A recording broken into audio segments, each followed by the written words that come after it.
Bismillahirrahmanirrahim. Assalamualaikum warahmatullahi wabarakatuh. Perkenalkan, nama saya Aida Zaskia dengan NIM C1D1230001 dari kelas A, jurusan Ilmu Komunikasi, Fakultas Ilmu Sosial dan Ilmu Politik, Universitas Halu Oleo. Dalam video kali ini, saya akan menjelaskan mengenai manajemen produksi media relation pada corporate Swipefood. Swipefood, geser sekali, lapar teratasi. Bagian pembahasan, kampanye kreatif Swipefood. Swipefood, pilih makanan, hidup sehat. Tema, edukasi pemilihan makanan sehat dan gaya hidup digital. Tujuannya ada 3. Yang pertama yaitu meningkatkan kesadaran masyarakat tentang memilih makanan sehat secara online. Yang kedua, mendorong pengguna fitur Swipefood dengan bijak dan sesuai kebutuhan. Yang ketiga, memberikan edukasi tentang nutrisi dan pola makan sehat. Lalu berikutnya ada tujuan kampanye Swipefood dengan tema edukasi pemilihan makanan sehat dan gaya hidup digital. Yang pertama, edukasi pengguna tentang pentingnya memilih makanan sehat dan bergizi. Yang kedua, meningkatkan kepercayaan pada Swipefood sebagai platform pemesanan makanan yang menyediakan opsi sehat dan berkualitas. Yang ketiga, membangun loyalitas pelanggan dengan promo yang mendukung gaya hidup sehat. Yang keempat, atau yang terakhir, yaitu mengelola citra positif Swipefood sebagai platform yang peduli pada kesehatan masyarakat. Selanjutnya itu target audiens. Swipefood menargetkan 3 audiens. Yang pertama yaitu milenial dan Gen Z, usia 18 tahun sampai 35 tahun. Suka mencoba kuliner tetapi juga ingin menjaga kesehatan. Yang kedua, UMKM dan mitra restoran. Didorong untuk menyediakan menu sehat dengan harga terjangkau. Yang ketiga, pemerintah dan lembaga kesehatan. Menunjukkan komitmen Swipefood terhadap edukasi gizi. Berikutnya ada pesan utama dari Swipefood. Makan enak itu penting, tapi makan sehat lebih utama. Pilih Swipefood untuk hidup sehat tanpa ribet. Swipefood mendukung gaya hidup sehatmu sekali klik saja. Lalu ada strategi media relation. Press release dan media briefing, artikel edukasi di Kompas, CNN, Detik Food. Talk show dan webinar. Kolaborasi dengan ahli gizi dan influencer kesehatan. Kampanye digital, TikTok, Instagram, dan YouTube, video interaktif tentang tips makan sehat. Podcast dan influencer marketing, menggandeng konten kreator kesehatan seperti dokter dan ahli gizi.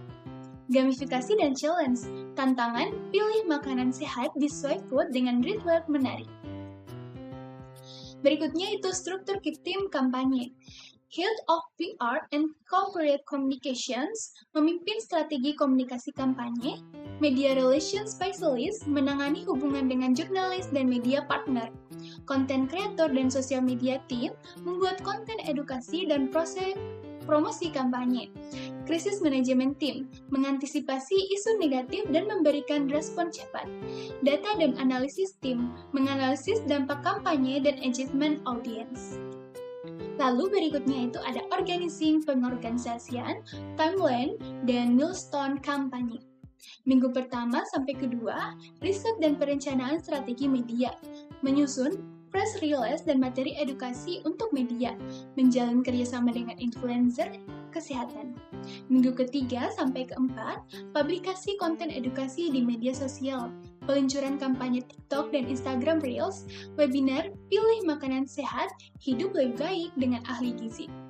Minggu kelima sampai keenam, monitoring respons publik, mengoptimalkan engagement dan menjawab pertanyaan audiens, meluncurkan fitur menu sehat dan aplikasi Swipefood.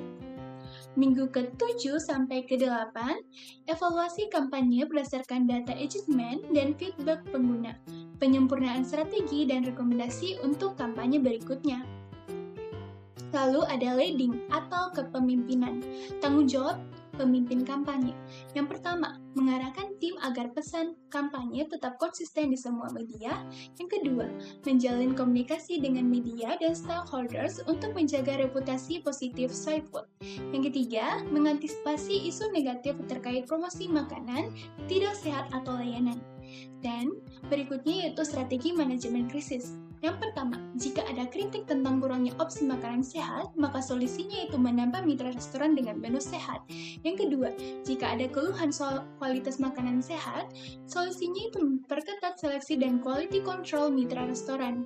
Dan yang ketiga, jika ada kritik tentang harga, solusinya itu menawarkan promo khusus untuk menu sehat. Berikutnya ada controlling atau pengendalian. Indikator keberhasilan kampanye, media coverage analysis, jumlah liputan positif di media, social media engagement, tingkat interaksi, like, comment, and share. Customer feedback, apakah pengguna merasa lebih terbantu dalam memilih makanan sehat? Conversion rate, peningkatan pemesanan menu sehat di suatu food. Hasil awal, engagement media sosial meningkat 70% dengan diskusi positif. Liputan media di Kompas dan CNN meningkat 50%. Pemesanan menu sehat naik 40%. Berikutnya ada analisis SWOT kampanye Sweet Food.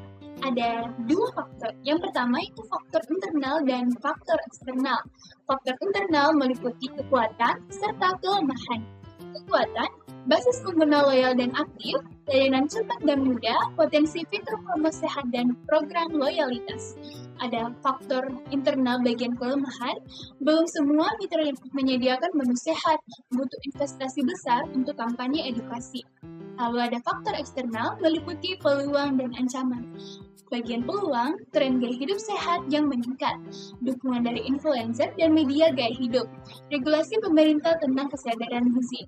Ada ancaman, persaingan dengan kompetitor besar, risiko besar negatif soal kualitas makanan atau layanan.